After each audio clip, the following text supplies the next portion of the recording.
Hey, I'm Luke, and I'm going to show you how I make a new folder. Rather than using the default keyboard shortcut Shift-Command-N, which requires two hands, I'm going to show you how to map the keyboard shortcut to one key on the left side of the keyboard. That way, if you're using a mouse, you can quickly create a new folder with just one hand.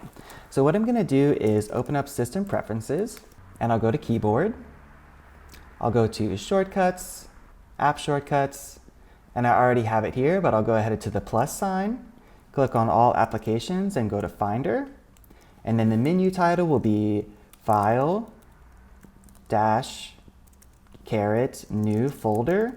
And then I'll do the keyboard as F1.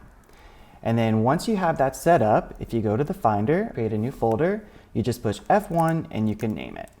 Pretty cool, huh? This will come in handy if you decide to organize your files the same way I do. Check out my video, How I Organize My Files. See ya!